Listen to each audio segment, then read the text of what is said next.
जय माता दी दोस्तों, नमस्कार। आज देवशयनी पद्मा एकादशी का महात्मा है, कथा मैं आपको सुनाऊंगी। ओम नमो भगवते वासुदेवाय नमः। ओम नमो भगवते वासुदेवाय नमः। ओम नमो भगवते वासुदेवाय नमः। ओम नमो भगवते वासुदेवाय। ओम नमो भगवते वासुदेवाय नमः। आषाढ़ मास के शुक्ल पक्ष की एकादशी की कथा इस प्रकार है। आप लोग ध्यान से सुनिएगा। अच्छी लगे तो लाइक करिएगा, शेयर करिएगा, कमेंट करिएगा और सब्सक्राइब करना मत भूलिएगा। भगवान कृष्ण बोले, हे धर्मात्माओं में श्रेष्ठ युधिष्ठिर, आषाढ़ मास की एकादशी का नाम देवशयनी है। ब्रह्मा जी ने नारद से कहा कि आज के दिन भगवान विष्णु को शयन कराया जाता है और कार्तिक शुक्ला एकादशी को जागते हैं। चतुर्मास का इस व्रत का इस एकादशी के से प्रारंभ होता है। जो मनुष्य ब्रह्मचर्य का पालन करके चतुर्मास का पालन करते हैं वो विष्णु भगवान को प्रिय हैं। शिवलोक में उसकी पूजा होती है। सर्व देवता उसे नमस्कार करते हैं। चांद्रायण अड़ादि कठिन व्रत में भी यही चतुर्मास की व्रति को समाप्ति समय चाहिए। ब्राह्मणों को भोजन दक्षिणा से प्रसन्न करें। गौओं को दान करें सो उत्तम है, नहीं तो गर्म वस्त्र का दान अवश्य करें। और तिल के साथ मिलाकर जो स्वर्ण दान करते हैं वो भोग व मोक्ष दोनों प्राप्त करते हैं। गरीबों के लिए गोपी चंदन का दान करने से भगवान प्रसन्न होते हैं।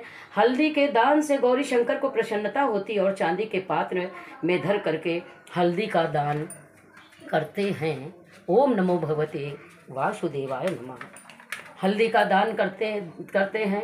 वामन भगवान की प्रसन्नता के लिए ब्राह्मणों को दही भात का भोग भी लगाते हैं। चातुर्मास व्रत में जो एक बार भोजन करते हैं वह स्वर्ग को जाते हैं। इस व्रत में जौ तथा चावल इत्यादि जो अभज्ञागतों को खिलाते हैं वो स्वर्ग को जाते हैं।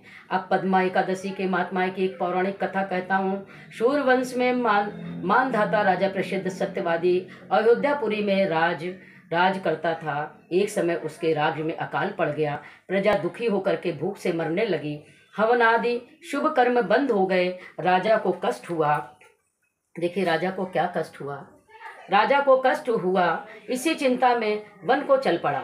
अंगिरा ऋषि के आश्रम में जाकर के कहने लगा, हे सप्त ऋषियों में श्रेष्ठ अंगिरा जी, मैं आपकी शरण में हूँ। मेरे राज्य में अकाल पड़ गया है। प्रजा कहती है कि राजा के पापों से प्रजा को दुख मिलता है और मैंने अपने जीवन में किसी प्रकार का कोई पाप नहीं किया। आप दिव्य दृष्टि से देख करके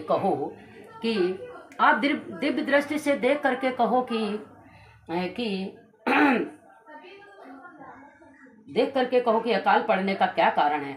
अंगिरा मुनि बोले, सतयुग में ब्राह्मणों का वेद पढ़ना और तपस्या करना धर्म है, परंतु आपके राज्य में आजकल एक शूद्र तपस्या कर रहा है। शूद्र को मारने से दोष दूर हो जाएगा, प्रजा सुख पाएगी। मानधाता बोले, मैं उस निरपराध तपस्या करने वाले शूद्र को नहीं मारूंगा।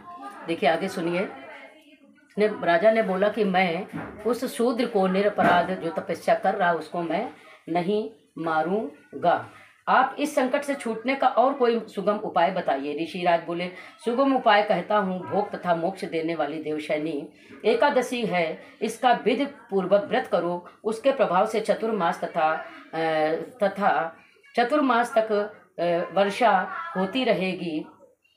इस एकादशी का व्रत सिद्धियों को देने वाला तथा उपद्रवों को शांत करने वाला है। मुनि की शिक्षा से मानधाता ने प्रजा सहित पद्मा का व्रत किया और कष्ट से छूट गए। इसका महत्व पढ़ने तथा सुनने में अकाल मृत्यु का भय दूर हो जाता है।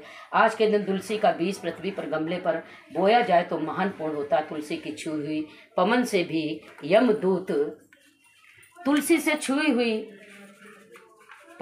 यमदूत भय पाते हैं। जिनका कंठ तुलसी की माला से सुशोभित हो उसका धन्य जीवन समझना चाहिए। इस दिन किशमिश दाग सागार लेना चाहिए। व्रत में किशमिश फल दूध मिठाई आदि लिए जा सकते हैं।